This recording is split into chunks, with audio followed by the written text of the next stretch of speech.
Everyone, আমি মিথিলা। আজকে আমরা শিখব কিভাবে কোনো অ্যাপ ছাড়া আমরা আমাদের কম্পিউটার বা ল্যাপটপের স্ক্রিন রেকর্ড করতে পারি।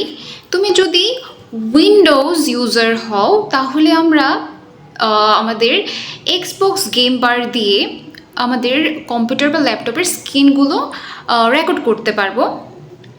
প্রথমেই আমরা যে সকল কিজ ইউজ করব তা হচ্ছে প্রথমে আমরা ইউজ করতেছি উইন্ডোজ কি, তারপর হচ্ছে জি।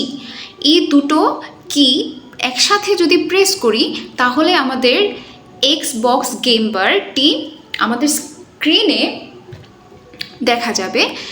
তারপর আমাদের কাজ হচ্ছে আমরা স্ক্রিনের এক পাশে দেখবো যে একটা এরকম গোল, এই যে এরকম একটা গোল আইকন দেওয়া, এই আইকনটাতে চাপ দিব। চাপ দেওয়ার পর প্রেস করার পর আমরা খেয়াল করব যে স্ক্রিন রেকর্ডটা হচ্ছে কি না। তারপর আমাদের স্ক্রিনে আমরা তখন যাই ইউজ করতেছি বা যে কোনো অ্যাপ দেখতেছি বা এনিথিং, মানে আমাদের স্ক্রিনে যাই প্রেজেন্ট হচ্ছে তাই এখানে রেকর্ড হচ্ছে। অবশ্যই আমাদের খেয়াল রাখতে হবে যে রেকর্ড ক্লিকটা ঠিক মতন হয়েছে কি না, এবং যে এই পাশ থেকে এই সাইড থেকে ওই রেকর্ডের টাইম দেখাচ্ছে কি না।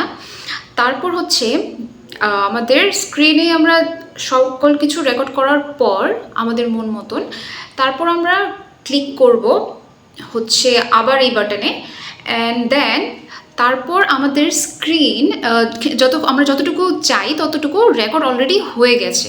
এখন আমাদের কাজ হচ্ছে ফাইল খোঁজার পালা, কারণ আমরা যে রেকর্ডটা করেছি সেই রেকর্ডটা কোথায় গিয়ে আমরা কালেক্ট করতে পারবো। এরপর আমরা আবার উইন্ডোজ অ্যান্ড জিতে প্রেস করবো, অ্যান্ড দেন আবার এরকম আসবে স্ক্রিন। তারপর আমরা যদি এই ফাইলে ঢুকি তাহলে আমরা এখানে কিছু পাবো না, কারণ এটি সেভ হয়েছে ভিতরের একটা ফাইলে, and then we can click there.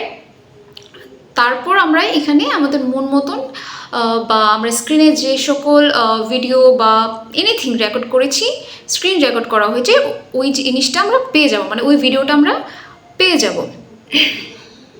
Xbox game বারটি মূলত আমাদের যে কোনো গেম স্ক্রিনে রেকর্ড করার জন্য এই টুলটি তৈরি করা হয়েছে বা ডিজাইন করা হয়েছে। কিন্তু এটিতে সাধারণত আমরা স্ক্রিনের অনেক কিছু বা অ্যাপগুলো বা বিভিন্ন জিনিস রেকর্ড করতে পারি, তবে এর ডেস্কটপ ও ফাইল এক্সপ্লোরার রেকর্ড নাও হতে পারে।